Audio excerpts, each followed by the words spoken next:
Hello friends, welcome to my YouTube channel concept केंद्र।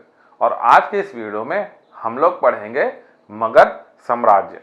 तो जैसा कि हम लोग लास्ट वीडियो में देखे थे बेसिक स्ट्रक्चर को डिटेल में, और मैं उस वीडियो में बोला था कि हम लोग इंडियन हिस्ट्री को स्टार्ट करेंगे मगध साम्राज्य से, मगध एम्पायर से। और ये मगध साम्राज्य जो है ये बहुत ही इंपॉर्टेंट टॉपिक है, यहाँ से एग्जाम में क्वेश्चंस आते ही हैं। और ये जो मगध साम्राज्य से हम लोग इंडियन हिस्ट्री को स्टार्ट करेंगे, जिससे कि ये हम लोग का इंडियन हिस्ट्री बहुत ही इंटरेस्टिंग लगेगा और पढ़ने में आसानी भी होगी। तो चलो दोस्तों, देखते हैं हम लोग मगध साम्राज्य। तो देखने से पहले मेरे वीडियो को प्लीज लाइक, शेयर और यूट्यूब चैनल को सब्सक्राइब करें, ताकि आने वाले वीडियोस के नोटिफिकेशन आपको मिलते रहें। तो देखते हैं मगध साम्राज्य, मगध एम्पायर। ये जो मगध साम्राज्य है हम लोग का कब से कब तक है दोस्तों? ये हम लोग का 545 से 185 बीसी, 545 से 185 ईसा पूर्व। मगध साम्राज्य से हम लोग के भारत में साम्राज्यों का उदय हुआ, rising of empires in India. और मगध साम्राज्य के अंदर में कौन कौन से वंश आते हैं? हम लोग के आते हैं हर्यक वंश, हर्यकन डायनास्टी, शिशुनाग वंश, शिशुनागा डायनास्टी, नंद वंश, नंदा डायनास्टी, और मौर्य वंश, मौर्यन डायनास्टी। ये जो हर्यक वंश है कब से कब तक है? 545 से 412 बीसी तक है। शिशुनाग वंश कब से कब तक है? 412 से 345 बीसी तक।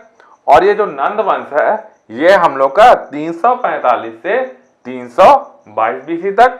और आखिरी में जो हम लोग का है मोस्ट इंपॉर्टेंट मौर्य वंश, ये मौर्य वंश है 322 से 184 बीसी तक। तो सबसे पहले हम लोग याद करेंगे कि मगध साम्राज्य के अंदर में कौन कौन से वंश आते हैं। तो आते कौन कौन से वंश हैं? हर्यक वंश, शिशुनाग वंश, नंद वंश और मौर्य वंश। हर्यक वंश, शिशुनाग वंश, नंद वंश और मौर्य वंश। हर्यक, शिशुनाग, नंद और मौर्य। हर्यक, शिशुनाग, नंद और मौर्य वंश। ये जो ईयर है आप लोगों को याद करने की जरूरत नहीं है। आप लोगों को केवल ये वंश याद करने की जरूरत है। एक बार वंश याद करने के बाद हम लोग इसके राजाओं के नाम को याद करेंगे, फिर क्या क्या काम राजाओं ने किए हैं और क्या क्या उनकी विशेषताएं हैं उनको हम लोग देखेंगे। हिस्ट्री पढ़ने का सबसे अच्छा तरीका यही है कि सबसे पहले आप बेसिक स्ट्रक्चर बनाएं, उसके बाद उसके अंदर में क्या क्या वंश हैं उसको याद करें, उसके बाद उसमें कौन कौन से राजाएं आए या शासकें आए उसको याद करना है, फिर उनके द्वारा किए गए कार्य या उनके विशेषता को देखना है, जिससे कि हिस्ट्री पढ़ना बहुत ही आसान हो जाता है और इंटरेस्टिंग भी लगता है। तो चलो अब हम लोग देखेंगे हर्यक वंश में कौन कौन से शासक आए। तो इस वंश में 4 राजा आए, बिंबिसार, अजातशत्रु, उदयन और नागदशक। बिंबिसार कब से कब तक थे? 544 से लेके 492 बीसी तक थे। अजातशत्रु 492 से 460 बीसी तक थे। उदयन 460 से 444 बीसी तक थे। और नागदशक जो अंतिम शासक हैं वो 444 से 412 बीसी तक थे। ये ईयर आप लोग को याद करने का उतना जरूरत नहीं है, याद कर लेते हैं तो और अच्छी बात है। तो चलो इसको हम लोग याद करते हैं। बिंबिसार, अजातशत्रु, उदयन और नागदशक।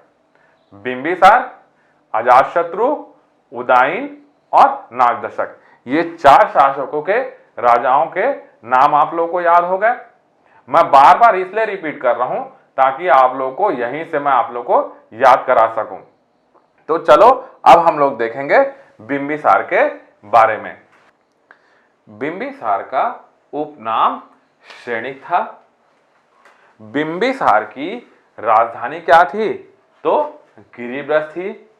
और इसका धर्म क्या था? तो इसका धर्म था बौद्ध धर्म। क्या इसका उपनाम क्या था? सैनिक था। इसकी राजधानी गिरिब्रज थी और इसका धर्म क्या था? बौद्ध धर्म था। इसका जो दरबारी है ये बहुत ही इंपॉर्टेंट है, इसको एग्जाम में पूछा गया है कि जीवक किसका दरबारी था। तो जीवक किसका दरबारी था? बिंबिसार का था। और ये जो जीवक है ये क्या था? आयुर्वेदाचार्य था। ठीक। उसके बाद इसने अपने साम्राज्य विस्तार के लिए, एक्सटेंशन ऑफ अंपायर के लिए इसने त्रियक नीति अपनाई थी, ट्राई पॉलिसी अडॉप्ट किया था। वो त्रियक नीति क्या था? वो था युद्ध, मैत्री और विवाह, बैटल, फ्रेंडशिप एंड मैरिज। ये था इसका त्रियक नीति, साम्राज्य विस्तार के लिए अपनाई थी।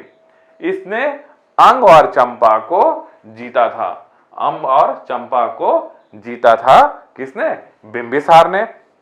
उसके बाद इसने नगर कौन सा बसाया था? इसने नगर बसाया था राजगृह को। ठीक। और ये महात्मा बुद्ध का मित्र और संरक्षक था। और इसने बेलवुन नामक उद्यान गौतम बुद्ध को दान में दिया था। ये बेलवुन नामक उद्यान किसने गौतम बुद्ध को दान में दिया था? एग्जाम में पूछा है। तो बेलवुन नामक उद्यान गौतम बुद्ध को दान में बिंबिसार ने दिया था।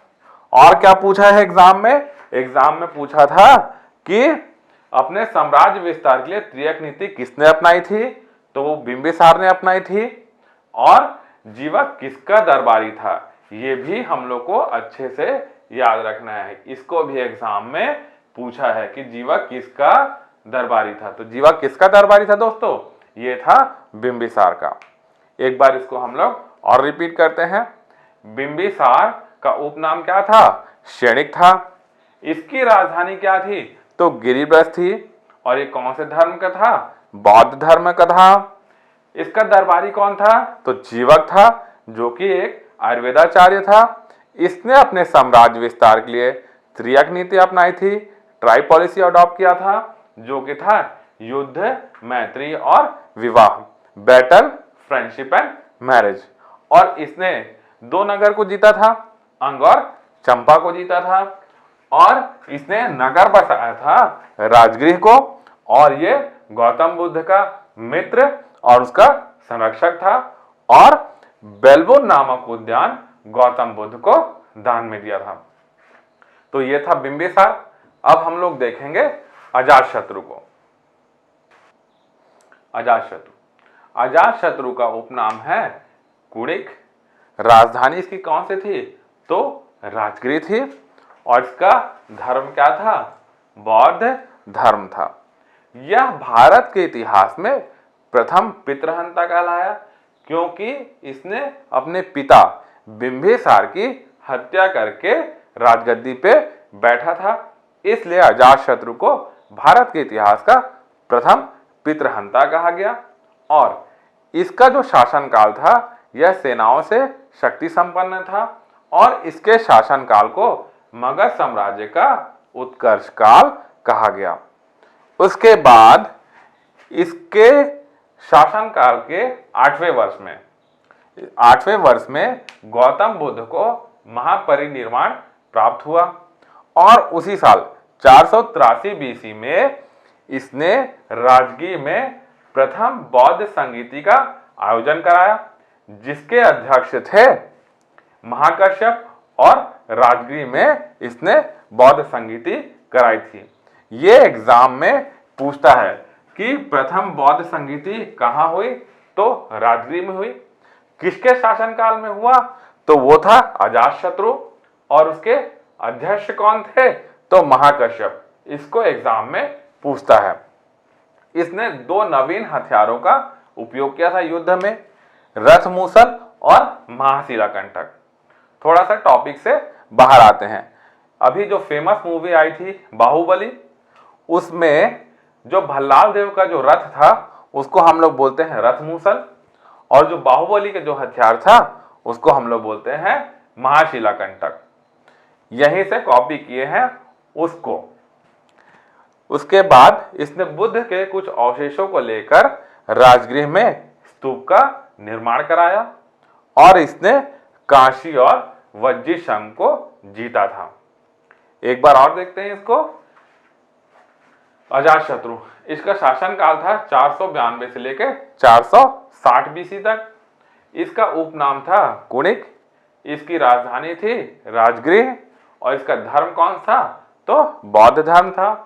यह भारत का इतिहास का प्रथम पितृहंता कहलाया क्योंकि इसने अपने पिता की हत्या करके राजगद्दी पे बैठा था। इसके शासन काल को हम लोग मगध साम्राज्य का उत्कर्ष काल कहते हैं।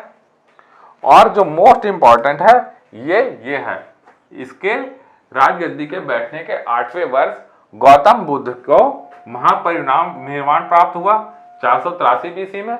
और इसी 483 बीसी में राजगृह में प्रथम बौद्ध संगीति का आयोजन होता है जिसके अध्यक्ष थे महाकश्यप। उसके बाद 2 नवीन हथियारों का इसने उपयोग किया युद्ध में, रथमुसल और महाशिलाकंटक। और बुद्ध के कुछ अवशेषों को लेकर राजगृह में इसने स्तूप का निर्माण करवाया और काशी और वज्जीशंख को इसने जीता था। अगला देखेंगे हम लोग उदाइन को।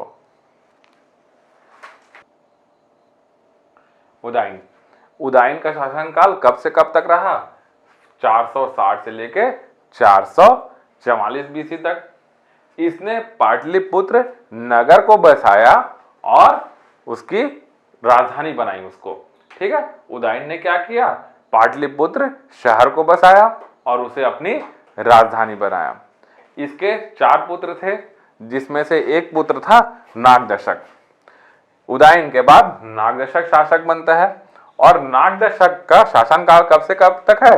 444 से लेके 412 बीसी तक। ये जो है हर्यक वंश का अंतिम शासक है, इसलिए नागदशक को अच्छे से याद रखना है। एग्जाम में पूछता है कि हर्यक वंश का अंतिम शासक कौन सा है, तो कौन है? नागदशक। नागदशक को पुराणों में क्या कहा गया है? नागदशक को पुराणों में दर्शक कहा गया है। यह भी क्वेश्चन एग्जाम में पूछता है कि किसे दर्शक कहा गया है, तो पुराणों में दर्शक नागदशक को कहा गया है।